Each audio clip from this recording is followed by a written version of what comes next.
सुभान अल्लाह। आज समझ जाओ मुसलमानों, हमारी जिंदगी रसूल पाक की वफा के लिए दी गई है। हमारी जिंदगी हुजूर सल्लल्लाहु तआला अलैहि वसल्लम के साथ वफा करने के लिए दी गई है। मैं आपको एक ऐसा अपने दिलों को हिला देने वाला वाकया अर्ज करूं। जंग उहद में मुसलमान 70 की तादाद में शहीद हो गए थे। रसूल करीम सल्लल्लाहु तआला अलैहि वसल्लम के दंदाने मुबारक शहीद कर दिए गए थे। यह उहद का मैदान इम्तिहान का मैदान था सहाबा के लिए, सख्त तरीन मामला थे। उस दिन क्या हुआ जानते हैं? मैं आपको बताऊं। एक सहाबी ऐसे हैं जिनको खुद हुजूर ने ढूंढने के लिए भेजा। शाम का वक्त था, अल्लाह के नबी सल्लल्लाहु अलैहि वसल्लम ने दो सहाबा को बुलाया और कहा, देखो साद इब्न रबी जिंदा है कि इंतकाल कर गया? साद इब्न रबी ये जिंदा है या इंतकाल कर गया? ढूंढ के आओ। दो सहाबा कहते हैं, हम ढूंढने के लिए निकले कि साद ये जिंदों में है या जख्मियों में है या फिर शहीद हो गए। मैदान उहद में लाशें बिखरी हुई थी। तवज्जो चाहता हूँ मुसलमानों, उस मदीने के ताजदार सल्लल्लाहु तआला अलैहि वसल्लम के वफादारों की मिसाल बता दूं। वफा कहते किसे हैं? और हकीकत में अभी शायर इस्लाम ने आपसे हाथ उठवाए थे ना, कौन कौन गर्दन देखा? आओ मैं तुम्हें बताता हूँ। कह लेना बहुत आसान है, मैदान में उतर करके पेश करना बहुत अलग बात होती है। जी, क्या बात। बहुत अलग बात होती है। लाठियों से भागने वाली कौम हुजूर के नाम के लिए कुछ नहीं कर सकेगी। मेरे अजीजों, आओ मदीने के ताजदार सल्लल्लाहु अलैहि वसल्लम के जो वफादार थे, मैदान उहद में हुजूर ने जिसको तलाश करने के लिए भेजा, वो सहाबा आए। वो कहते हम ढूंढते ढूंढते आए, जख्मियों में देखा तो साद इब्न रबी की लाश हमें नजर आ रही थी। साद इब्न रबी जिसको ढूंढने के लिए मेरे आका ने भेजा, उनके पैरों से हमने पहचान लिया, लेकिन इस हालत में कि उनके ऊपर 6-7 लाशें थी। वो दबे हुए थे, लोग उनके ऊपर गिरे हुए थे। हमने पुकार कर कहा, साद तुम जिंदा हो या इंतकाल कर चुके? तो हल्की हल्की आवाज आने लगी। साद ने कहा, मैं जिंदा हूं लेकिन मेरी आखिरी सांसें चल रही हैं। साद इब्न रबी के ऊपर से लाशों को सहाबा ने हटाया। अल्लाहु अकबर। ये साद इब्न रबी कौन है जानते हैं? रसूल पाक सल्लल्लाहु अलैहि वसल्लम के ऐसे वफादार सहाबी कि हुजूर उन्हें साथ रखा करते थे। अक्सर पूछा करते थे कि साथ कहाँ है? वो सहाबी जब वहां मैदान उहद में गिरे हुए हैं, किस हालत में जानते हैं? जो सहाबा देखे वो कहते हैं, जिस्म में कोई हिस्सा बाकी नहीं था जिस पर तलवार ना चली हो, जिस पे नेज़े ना लगे हो, जिस पे नेज़े ना लगे हो। 12 नेज़े उनके जिस्म पर चुभे हुए मौजूद थे, जिनको निकालने वाला कोई नहीं था। साद इब्न रबी, लेकिन अभी भी सांस बाकी थी। तवज्जो चाहता हूं मुसलमानों, आज मुस्तफा करीम सल्लल्लाहु अलैहि वसल्लम की बात आती है तो आए काए करते हैं हम। साद इब्न रबी के जिस्म पर 12 नेज़े लगे हैं। साहबी कहते हैं कि उनका पेट फटा हुआ था।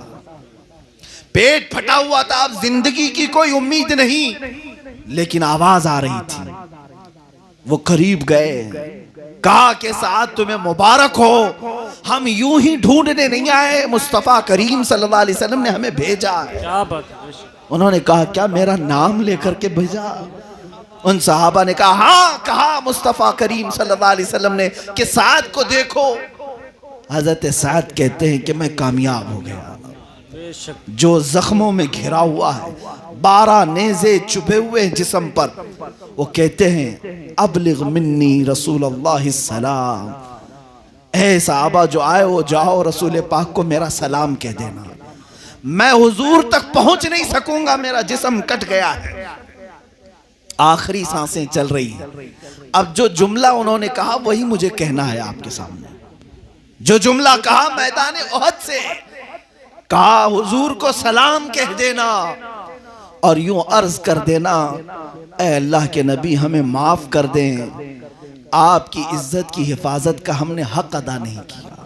अल्लाह अल्लाह, जिसका जख्मों से जिस्म चूर चूर हो गया हो, 12 नेज़े लगे हों, जिस्म फट गया हो, वो कहता है कि हमने अभी हक अदा नहीं किया, और यहाँ हम गरम गरम रोटियां तोड़ करके भी अभी ये सोच रहे हैं कि हमने पूरा हक अदा कर लिया। ए मुसलमानों, अगर वक्त शहादत आ गया तो चूम करके ले लो, इसलिए कि यहाँ की प्यास के बाद हौज़े कौसर पर मेरे आका मौजूद हूँ। क्या बात है, बेशक। तुमने अगर शहादत का जाम नोश किया तो पानी खुद मेरे आका के दस्ते मुबारका से पीना नसीब होगा। साद इब्ने रबी ने दूसरा जुमला जो कहा वो मैं बताता हूँ। उन सहाबा से कहा, मेरी आखिरी सांस चल रही है, मदीने वापस जाना तो मेरी कौम को ये कह देना, ये खबर दे देना। मैं उस कौम उस खबर को पढ़ता हूँ तो मेरी आंखें आज भी भीग जाती हैं। ये कौन होता है जो रसूल पाक से सच्ची मोहब्बत करता है। साद इब्ने रबी मैदान ओहद से कह रहे हैं, ए आने वाले, वापस मदीने जाओगे तो मेरा ये पैगाम मेरी कौम को पहुंचा देना और मदीने के जवानों को बता देना। उन्होंने कान लगाया और पूछा, क्या पैगाम देना चाहते हो साद, बताओ। वो कहते हैं, साद इब्ने रबी जाकर के ये कह देना, अगर तुम सब जिंदा रहे ए जवानों और तुम्हारी जिंदगी में किसी ने रसूल पाक तक हाथ बढ़ा दिया तो क़यामत के दिन उसकी कोई उज़्र कबूल नहीं किए जाएंगे, उसका कोई उज़्र नहीं कबूल किया जाएगा। इतना कहा और उनकी सांसें रुक गईं, वो खत्म हो गए, जामे शहादत नोश किया।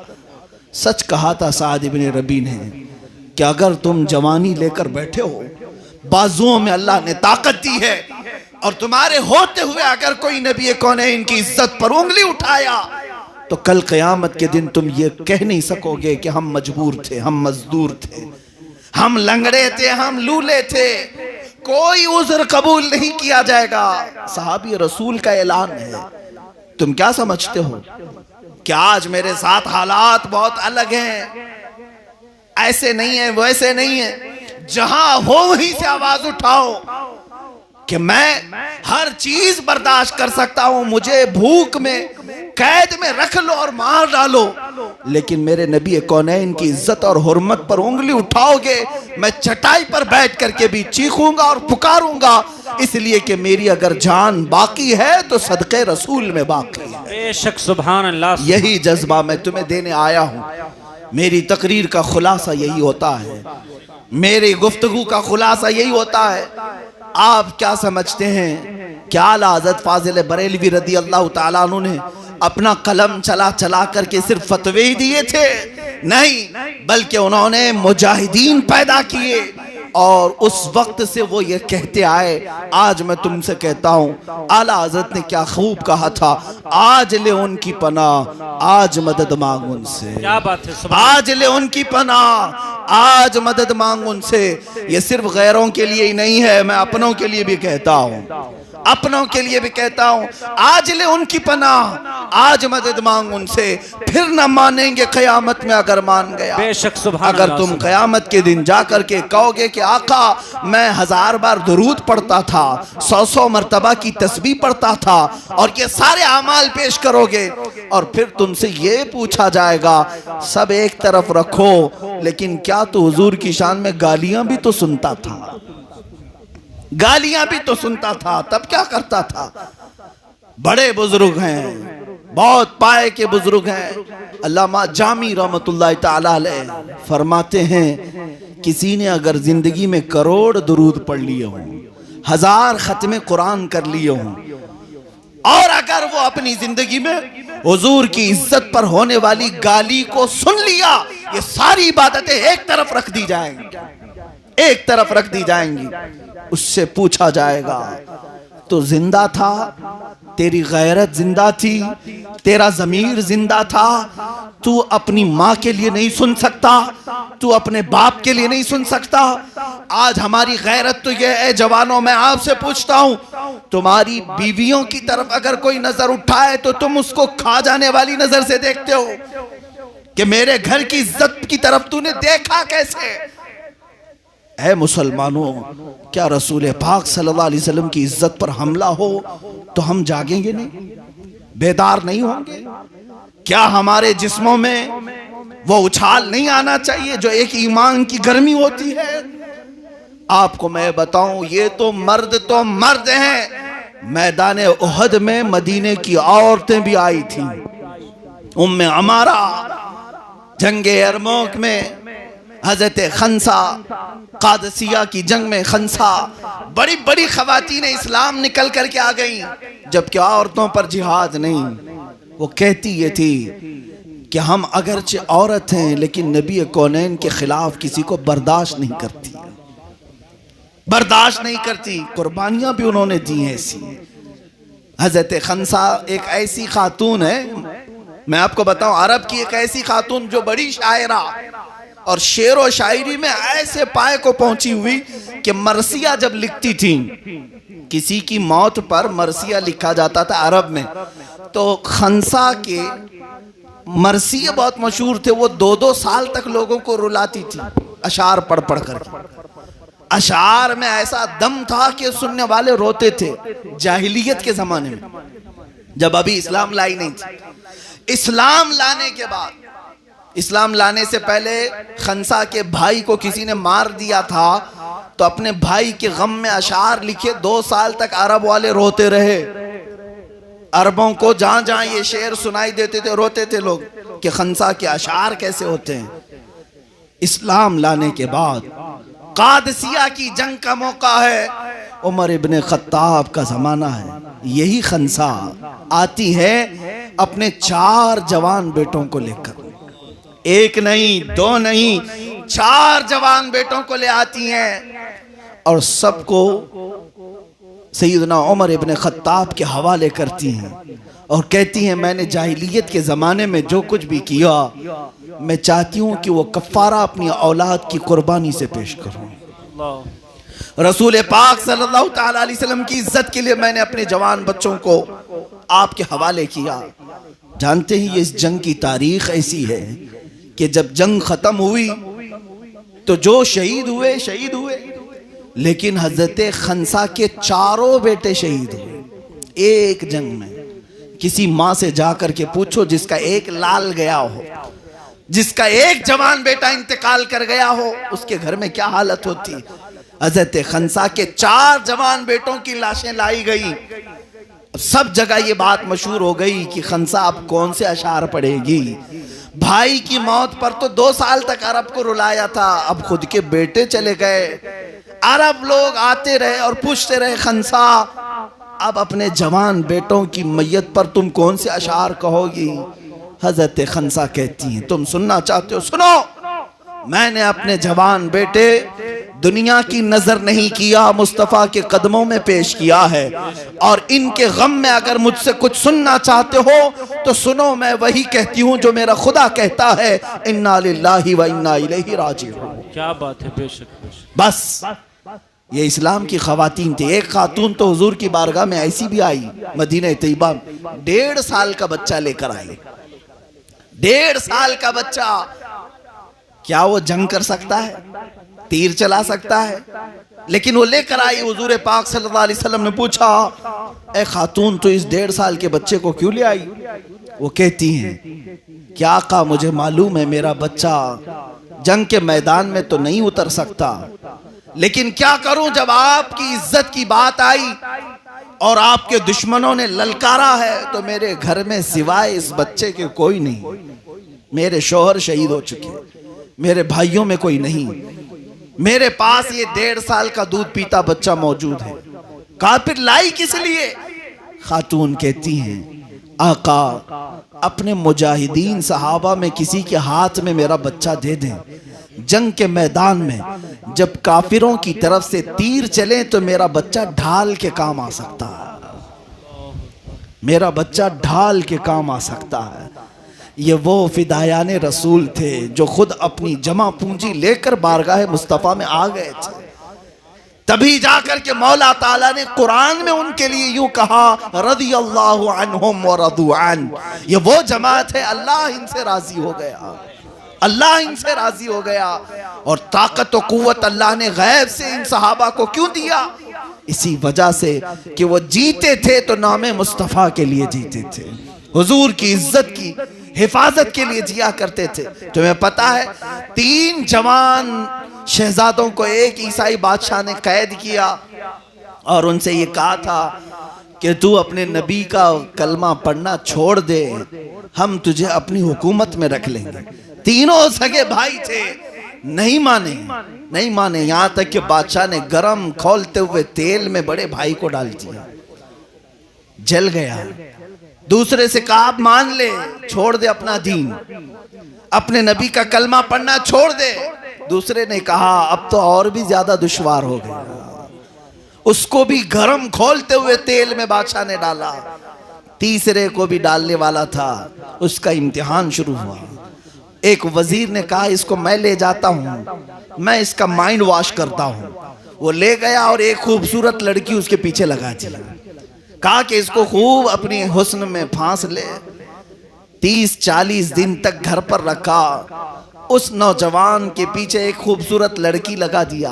नौजवानों को मैं ये वाकया सुनाता हूँ, जरा तवज्जो। जो हकीकत में गुलामान मुस्तफ़ा होते हैं ना वो गरम तेल से डरते हैं, ना यजीद के तख्त से डरते हैं, और ना ही किसी हुस्न जमाल पे बिकते हैं। नहीं, जो रसूल पाक के वफादार हैं। वो तीसरा जवान भाई उस वजीर के घर रहा, वो बहकाती रही। महीना गुजर गया तो आखिर में वो थक हार करके कहने लगी कि जवान एक बार मेरे हुस्न को देख तो ले, लोग कतार लगाते हैं मुझे देखने के लिए और तू है कि मेरी तरफ देखता नहीं। उस जवान ने कहा उन आंखों को तू धोखा नहीं दे सकती जिन आंखों में जमाले मुस्तफ़ा बसा। क्या बात है, बेशक, सुभान अल्लाह। जिसकी आंखें जमाले मुस्तफ़ा देख चुकी हो या देखना चाहती हो, उसे दुनिया का हुस्न अपनी तरफ नहीं माइल कर सकता। वो खातून जो बहकाने आई थी, इस नौजवान की मोहब्बत में खुद फिदा हुई और दायरा इस्लाम में दाखिल हुई।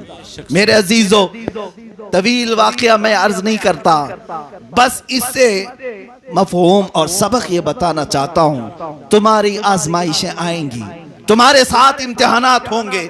ये दुनिया कभी तुम्हें ताकत के जोर पर तुम्हारे दीन से हटाने की बात करेगी, कभी मार पीट करके, कभी सख्त कवानीन नाफिज करके, अरे तुम्हारी जायदादें जब्त करके, संपत्ति जब्त करो, ये डर जाएंगे, खत्म हो जाएंगे। नहीं, मुसलमान संपत्ति वाले नहीं हैं, अपना सब कुछ तो मदीने में मौजूद है। हमारी जान और माल, इज्जत और आबरू सब कदमाने मुस्तफा पे है। आज तुम पूरा लूट लो हमें, हमारा हाल तो ये है जिसको शायर ने कहा है, जहां में अहले ईमान मिसले खुर्शीद जीते हैं। हमारी जिंदगी ये समझते हैं ना, यहाँ मॉब लिंचिंग करो, मारो इनको, टूट तोड़ो इनको, इनकी दुकानें जब्त करो, जायदाद लूट लो, खत्म हो जाएंगे। नहीं, जहां में अहले ईमान मिसले खुर्शीद जीते हैं, इधर डूबे उधर निकले, उधर डूबे इधर निकले। क्या बात है, बेशक। हाँ, अगर आज तुम यहाँ डुबाओगे फिर ये ईमान का शोला निकलेगा। बगदाद को ततारियों ने तबाह कर दिया, लूट लिया, खून से नहला दिया। एक वक्त वो भी आया, ततारियों के दरबार में उलमा को कैद करके लाया गया, पीछे हाथ बांध करके। जुल्म की इंतहा हो गई थी ततारियों के जमाने में।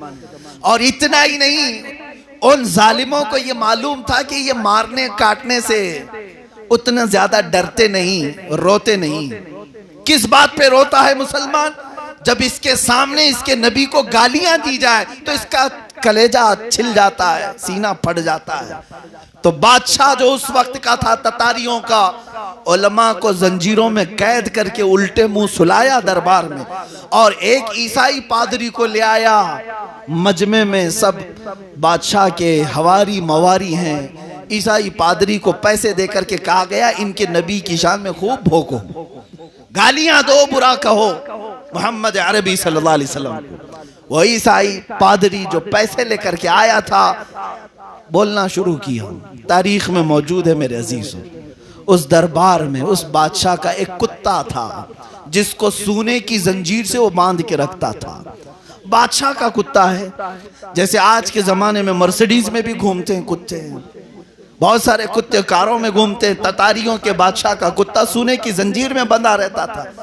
जब वो ईसाई पादरी गुस्ताखी करने लगा और दिल जलाने लगा उलमा का जो जंजीरों में कैद थे, तो वो कुत्ता जो जंजीर में बंधा था वहीं से भौंकने लग गया, भौंकने लगा। इमाम इब्ने हजर अस्कलानी ने बयान किया इसको, भौंकने लगा।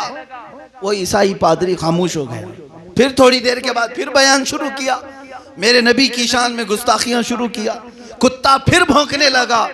तो मजमे में कुछ लोग कहने लगे उस पादरी से कि शायद तू जो बयान कर रहा है इसके लिए कुत्ता भौंक रहा है। तो उसने कहा उस कुत्ते को क्या समझ आती है? अरे बयान मैं कर रहा हूं, कुत्ता जानवर है, उसे क्या समझ में आती है?